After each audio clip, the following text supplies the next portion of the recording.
We're on. We're on. What's up, everybody? How's it going? Your faithful Fit Soldier coaches here.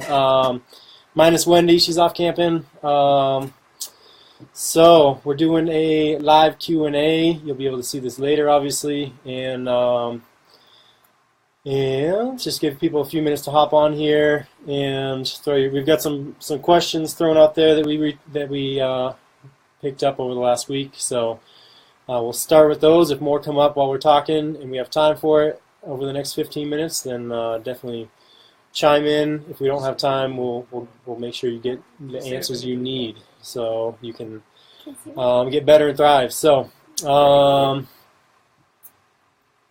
you guys doing? Wonderful. Good. Sweet. Yeah. So let's kick it off. So first question was on veggies. We have just in general how to get more veggies into your diet. I'm going to start that with the FDA recommends 5 servings. I think it's fruits and veggies per day total. That's not a lot. That's super conservative. It's probably still not enough. You're not sure people aren't dying left and right, but it's still super low, the amount of veggies that that the FDA thinks we should be getting. So the average person that sits across his desk from me when I'm talking during their assessment and discovery session is 2 servings of veggies and fruits per day. That is extremely low. There's all this hype now. Obviously, you see it promoted all over the place, protein. But what about the veggies and the fruits and the things like that? So the question is, how do we get more in? If they're that important, how do we get more in? So number one, if it's around, you're gonna be more likely to get them in. If you've prepped them, if you've bought them, and they're sitting around in replacement of a bag of chips and salsa as a replacement of something else. What's up, Laura? Then you're gonna be more drawn towards that than to something that's in a bag or a box. So. The overarching thing is to be planning and prepping and buying and getting them ready for when you are snacking or for meals and things like that. So anything else off the bat for you guys? Well, here pulling up the food pyramid. This one's a little blurry, but it looks like it's changed, which is good. It should be my plate now, no? Is it my plate now? My plate. Oh, You're back in the 80s, bro. 80s, 90s. Food Pyramid 2017 right here. I don't know. They still have it out, but let's check out my plate. The plate's easier. Okay, so I haven't checked that one out because I don't really resort to that. Let's see what they got going on here. My plate. Is that what it's supposed to look like, guys? Yep. Yeah, kind of what your plate's supposed to look like. I don't know if you can see that. So my plate, probably .gov.org or something like that. I believe it is, myplate.gov. Choose my plate. So, again, kind of showing on their vegetables, looks like, oh, that's what's weird. It shows like 3/4 and 3/4. Vegetables are a quarter of your plate. If you add fruits in, it's half. So they're kind of on the right track. So getting more veggies in, plan and prep more. It would be the foundation of it all. Having it around instead of those bags of chips, that kind of goes hand in hand.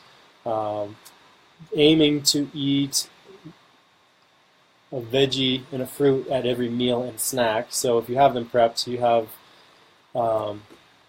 you're bringing them for lunch, you're bringing them for snacks. They're at your breakfast, lunch, dinner. Scramble with veggies in the morning. You can throw them in smoothies. You can carrots and celery with nut butters to add in a little different protein and good fats. I use a lot of dips, like hummus, dip red peppers into that. That's usually how I get my veggies in. Best way for me.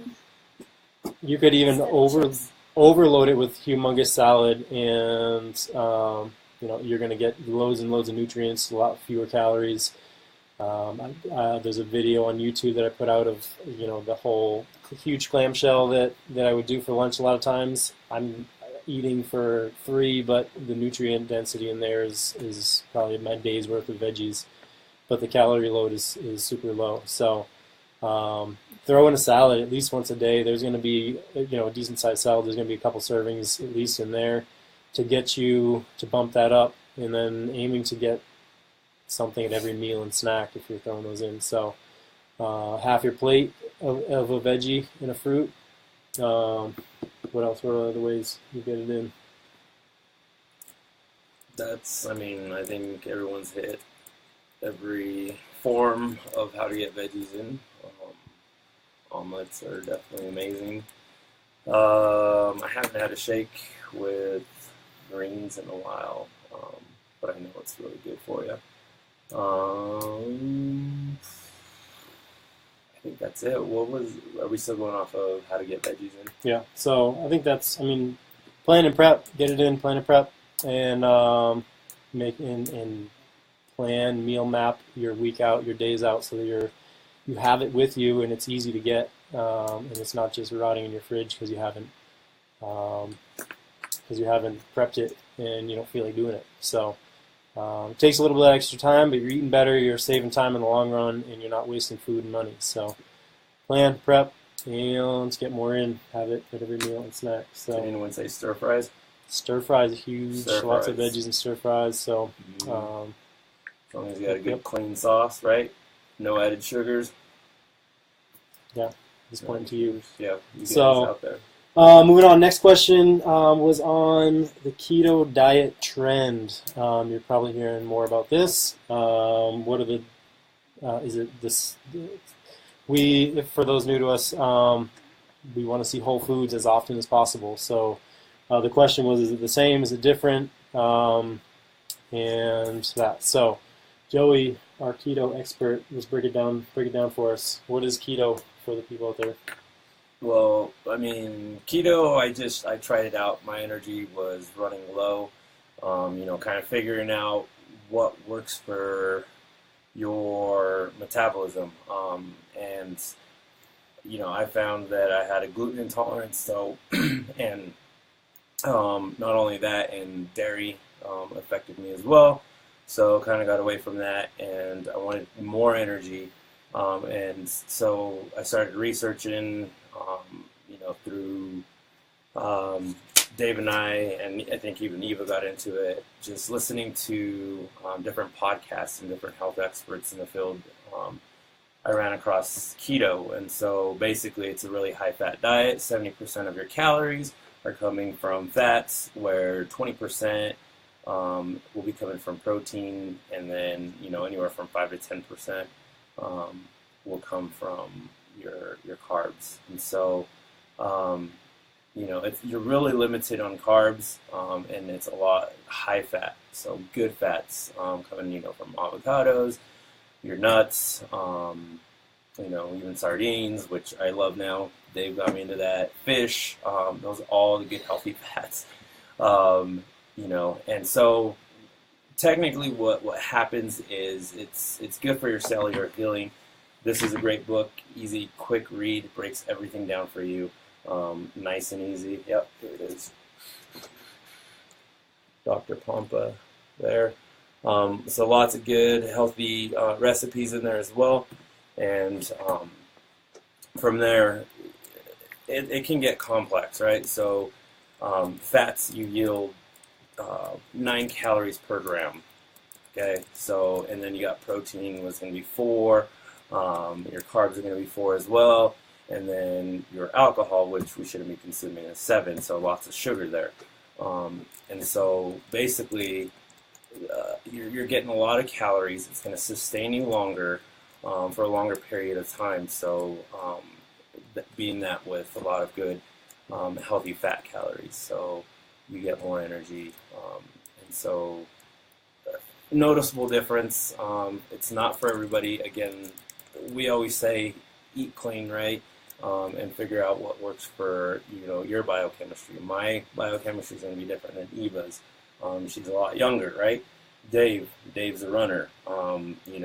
He doesn't have gluten intolerance or a dairy intolerance either. So we always do detoxes and we add stuff back in.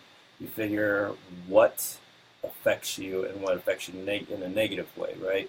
So keto was good for a while. I started working out more. I needed more carbs because I felt like my energy started going away. So I started adding more brown rice, which is not, again, it gets more complex. It's not gluten. It's a different form of gluten, but now I added rice back in there. I'm going to start adding steel cut oats and see how I feel since I've been running a lot more. So,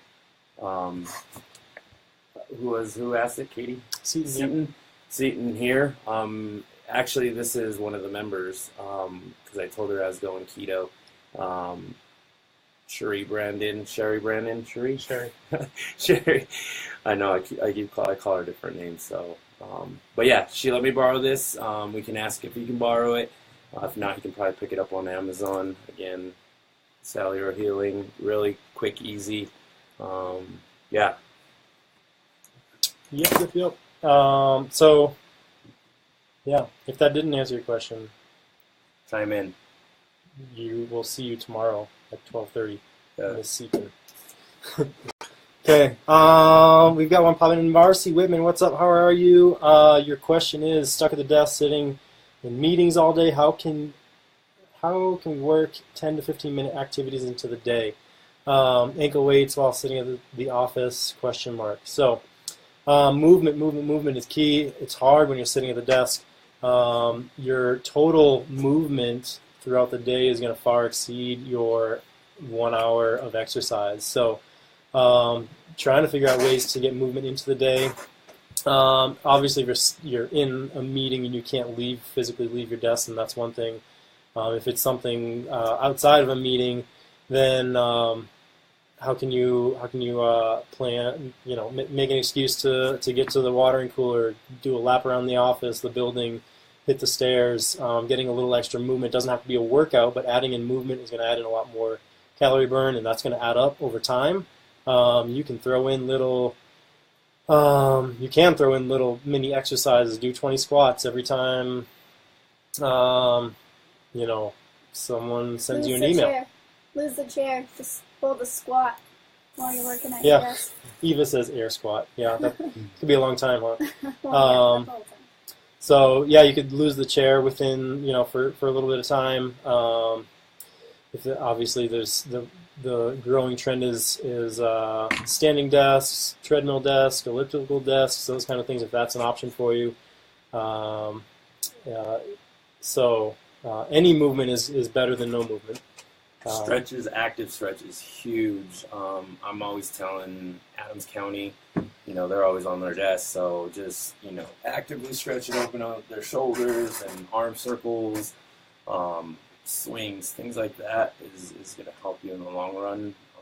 Shoulder circles, because, you guys are always typing, so stretches, it doesn't, again, have to look like a workout or, squats or whatever if you just want to roll your shoulders out.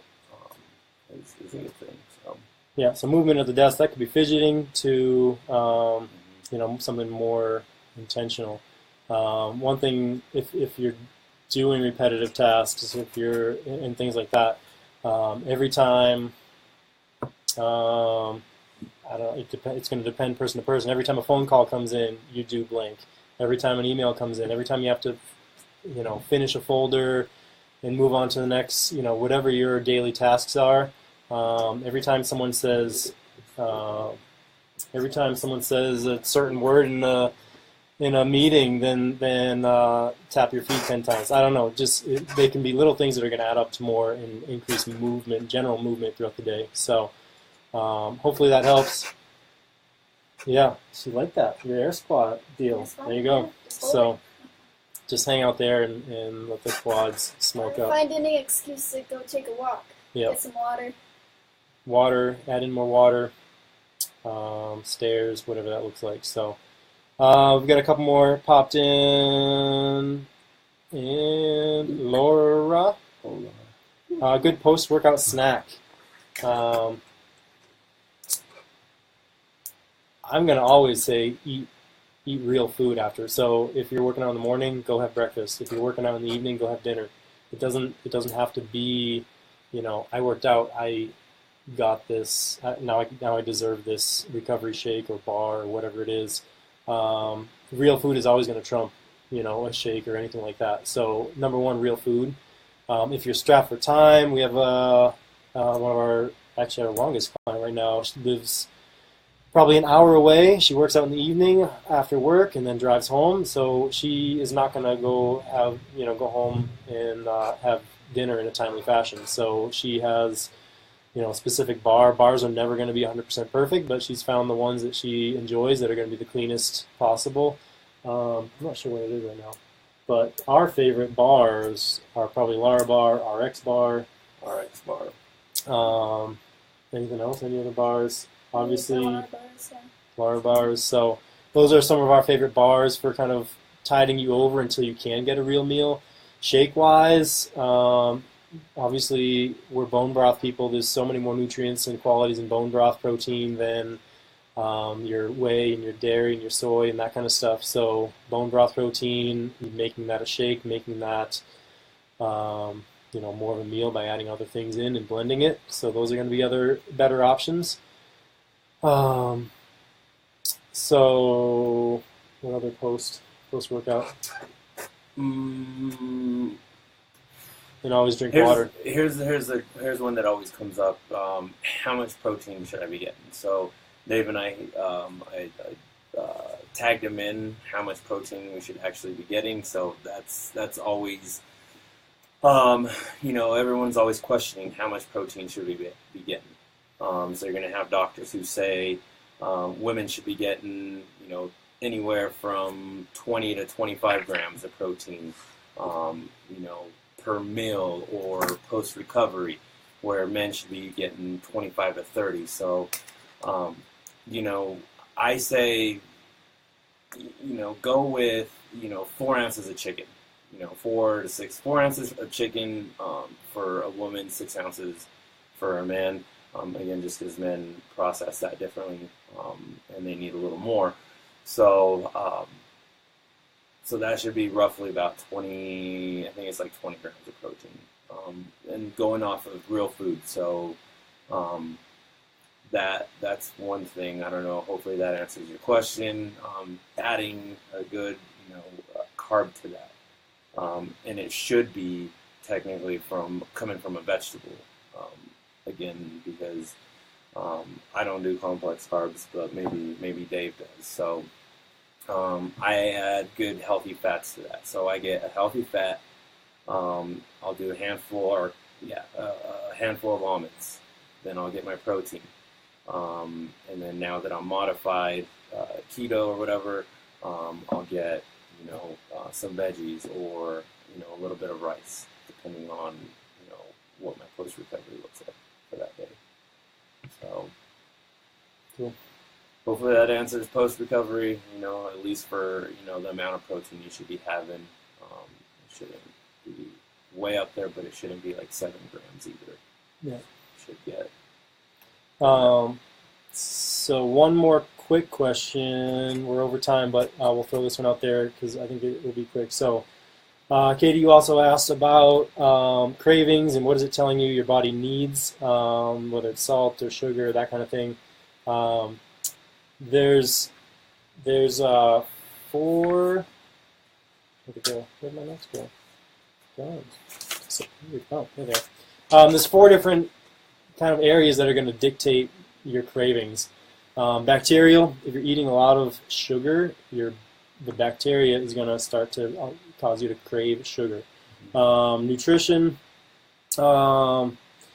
emotional and physical cravings. So honestly, the best thing I can tell you is a podcast from Dr. Hyman. It's called House Call.